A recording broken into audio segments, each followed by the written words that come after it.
What are some of the worst business practices you've seen? So this store put a massive discount on weighted blankets. They were originally selling for $150, but were now being offered for $39.99. The catch: you'd need to sign up for free as a VIP member online.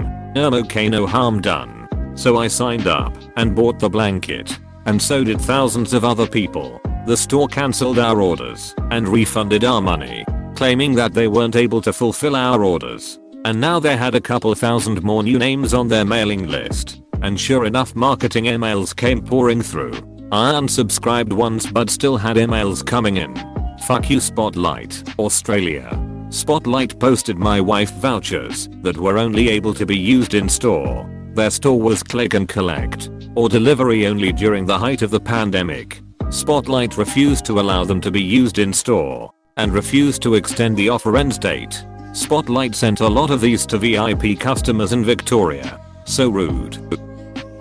Trying to get employees to quit. My managers at fast food didn't want to keep long-term employees due to having to pay them more, and firing them means unemployment costs. Us quitting means no unemployment and not having to give raises. I heard this one from a friend. She worked at a dog kenneling business that would tour prospective clients through the front of the building and show off how each dog would get its own indoor/outdoor run area and specialized attention, etc. Then when Thanksgiving and Christmas came and they got more bookings than they could accommodate, they set up cages and stacked kennels in a back room, and people were paying big dollars thinking that their dogs were in a nice roomy pen, while the business crammed as many dogs as they could into these basic cages. It was shameful. I used to serve at a restaurant where we wore pages that buzzed us when a table's food was ready. Good idea, right? Well, the owners had a policy that you had to immediately go pick up the food no matter what. And that included if you were in the middle of taking another table's order. They said that people understand and are cool with it. Of course they weren't though. Every time I stopped taking a table's order and went and got the food, they were totally pissed off. I could not believe the owners did not understand, while literally no other restaurant on the planet does it that way. I use the term business loosely, but I once did graduate research with a professor who was in the process of trying to get a major auto manufacturer to invest in a lab.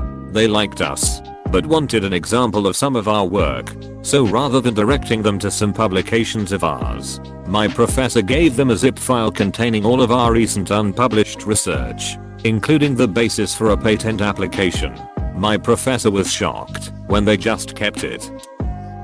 I worked for a big car rental company in the returns department. They would push us to find and charge customers for any new damage on their cars by awarding bonuses on top of our monthly salary. We were given mirrors to look for scratches under the cars where customers would normally not have checked before they rented the car, often leading to heated arguments over if it really was their fault or not. The company did not care either way and made us charge their insurance deposit if they refused to pay. The daily verbal abuse and stress from being sandwiched between my managers and angry customers has definitely left a mark on my mental health, and I will probably never work in the traveling industry again.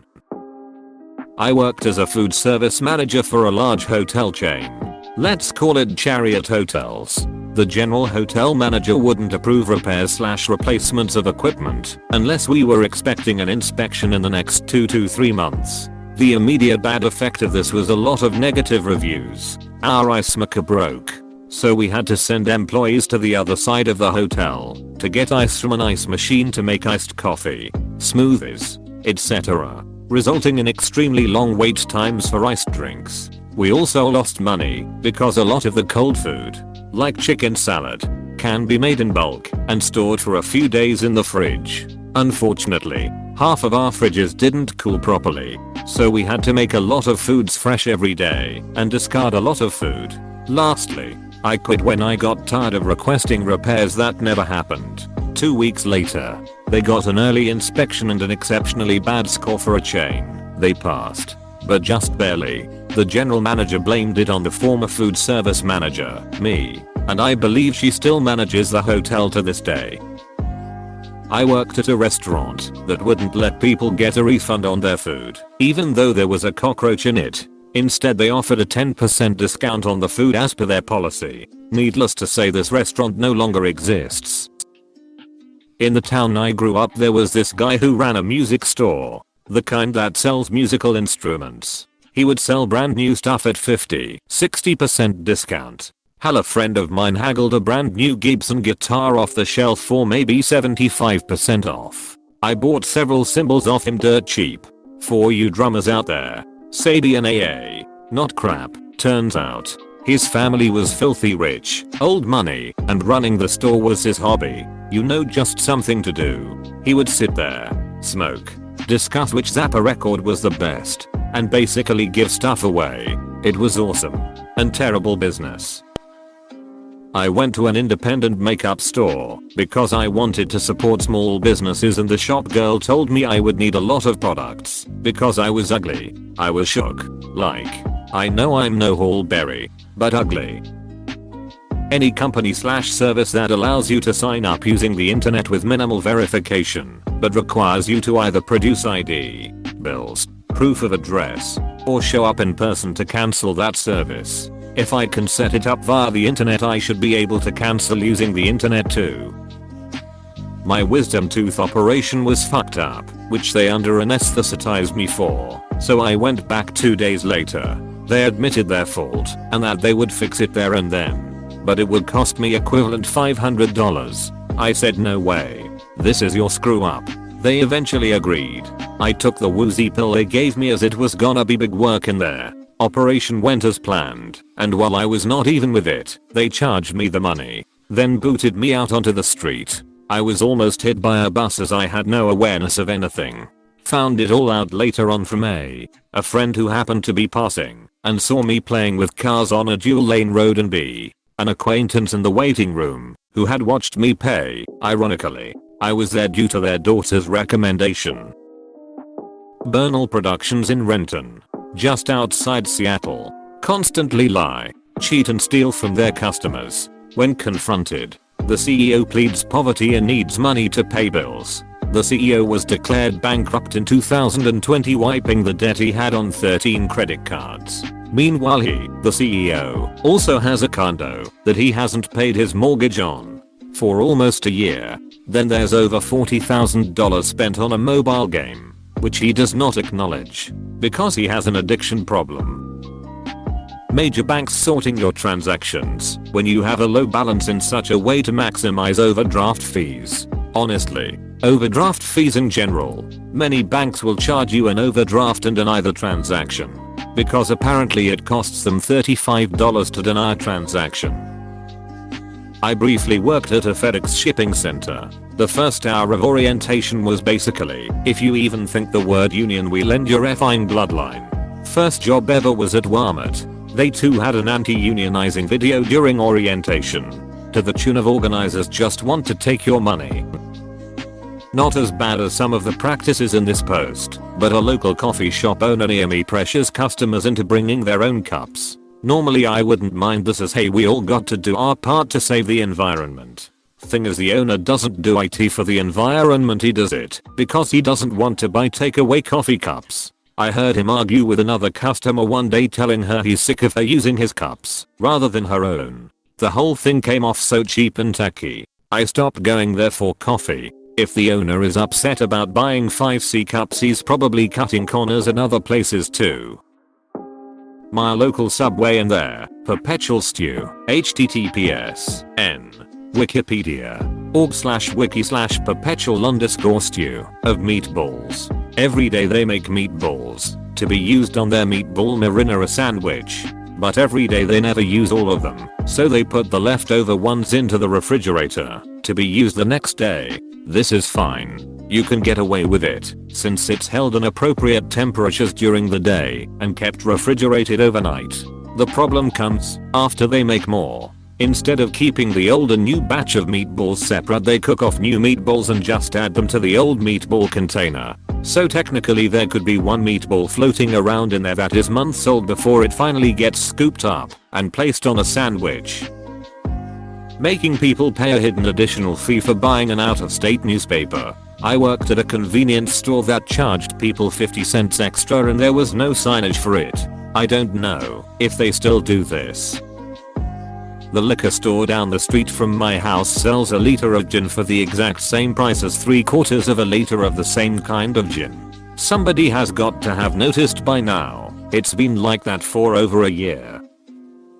There ought to be a law category. Free trials that require a credit card and which do not auto expire. Ridiculous. It's a transparent bait and switch. If you don't think they will buy it for the advertised price after a free trial, then maybe try something more honest, like metered service. Beware of consignment stores, people. Those store where you can buy used clothing for cheap and also can take yours in to be sold. There may be other kinds I don't know of, but the big red flag is, if they do it like this, they offer an agreement when you sell through them that they get a percentage of the sale price. But after a certain amount of time, if the item hasn't sold, it becomes their property and they get full profit. But they allow you to come reclaim your item any time before that deadline. Ask them if they would arrest you to find your item in the store, should you decide to reclaim it. If they say no or offer an excuse, like we don't itemize, so you have to seek it out yourself, then do not do business with them. They are a scam. An example in my town is CJ's Consignment. Not every item may be scammed like this, but they may occasionally pick a high dollar item and decide they want the full profit. All they do is hide your S from you. Maybe put it in the back or somewhere customers don't have access to. If you can't find your item, then you can't reclaim it in time. They did this to me with a dress. Kind of hard to miss a bigger gown amongst shirts and pants. And then after my deadline, my dress magically reappears, now property of CJ's. Even former employees started sharing stories online of how they would hide people's showy S or bags or whatever so they couldn't claim them before the deadline. Only trust a consignment store that will help you reclaim your item. Or better yet, don't do business with any that have deadlines like that, if such a thing exists. Quotas. From car sales to banking, they always incentivize the worker to lie, cheat, discriminate and provide the poorest service possible to make the numbers look good so that upper management doesn't fire them. If you do your job perfectly, but don't try to cheat the numbers, then you look like you're underperforming compared to the ones that do. Creating a feedback loop ensuring that everyone who wants to have a job cheats.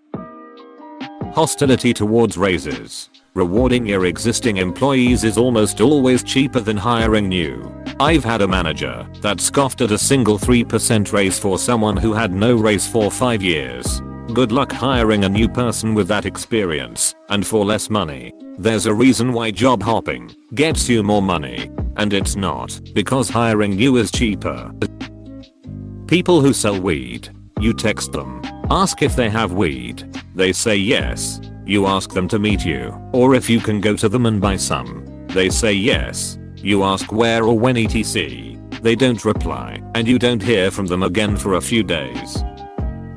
I managed an accounts payable department that was always getting blasted for paying invoices late. The thing is, we were improving every month and got our paid on time percentages to an average level for that kind of business. I could not figure it out. Then the entire department got moved to the other side of the country and a ton of money was thrown into the department to fix it. My last week in a conference call, I found out that the company would only pay invoices on Wednesday and would pay invoices due that week. So if an invoice was late on Sunday, Monday, or Tuesday, or if that week it was counted late, my department could have processed every damn invoice on time and 42% of them would still pay late. That company was a subsidiary of one of the largest corporations in the world, and under that leadership, put in place a year before I started, shrunk by half in the following 2 years. There's this newfangled online grocery store move. If you order something and it's not in stock, they give you a store credit instead of a refund. So many things wrong. How is their inventory management so bad that they don't know what's in stock? I'm trying to buy my first home in New Zealand right now, and I can't stand real estate agents. Not that I was ever looking forward to dealing with them. I get that they are there to help the seller, not the buyer, but F me, do they make things difficult. They purposely list homes for sale well below their actual value so that more people show up to auctions, creating the illusion of demand. They don't tell you how much the owner is looking to sell for, even though they know, not even a ballpark figure. They spin a bunch of s about the property. One house I looked into was listed as being close to the central business district despite being a 1.5-hour drive away during the morning commute. Can't wait until I never have to deal with them again. So I'm a self-employed artist, and I have an online store with my merch on it. People buy stuff. I dispatch it. I say thank you. And if stuff goes wrong, I help as best I can. I have a lot of friends, or acquaintances rather, that do the same. Some don't dispatch shop items for months with no explanation. Some have no intention of dispatching at all. Some are disgustingly rude to customers who ask where their products are, or block anyone who asks questions. A big product a lot of us sell are enamel pins, which are produced cheaply in China and is a very handmade process. I've seen these manufacturers be treated like s over the tiniest mistakes in batches and forced chargebacks on them. It's not as severe as some of the stuff in this thread, I'm sure, but my god. It's not hard to be polite and understanding. You should still be nice even if you feel the customer is wrong. It's not hard to be grateful of customers. Nobody should be waiting 8 months for you to stick a badge in an envelope and get blocked for asking where it is. Pity we are all our own bosses, so even with call-out posts, the same story can go on for years. I worked for a company that had sales. They just took discontinued products that wouldn't sell, pushed them to the sales floor, and put a sales tag on them without a discounted price. They saved them for holidays because they knew people would believe they were sale and buy them at the original price. How many software companies are using the subscription model now, where instead of buying it once and it belonging to you, you have to pay a yearly sub price? It's bad enough how quickly they replace everything, but this sub model sucks. If you own a restaurant/bar/grill, sitting at the bar getting blacked out and then screaming at employees for reasons you can't remember the next day is not management.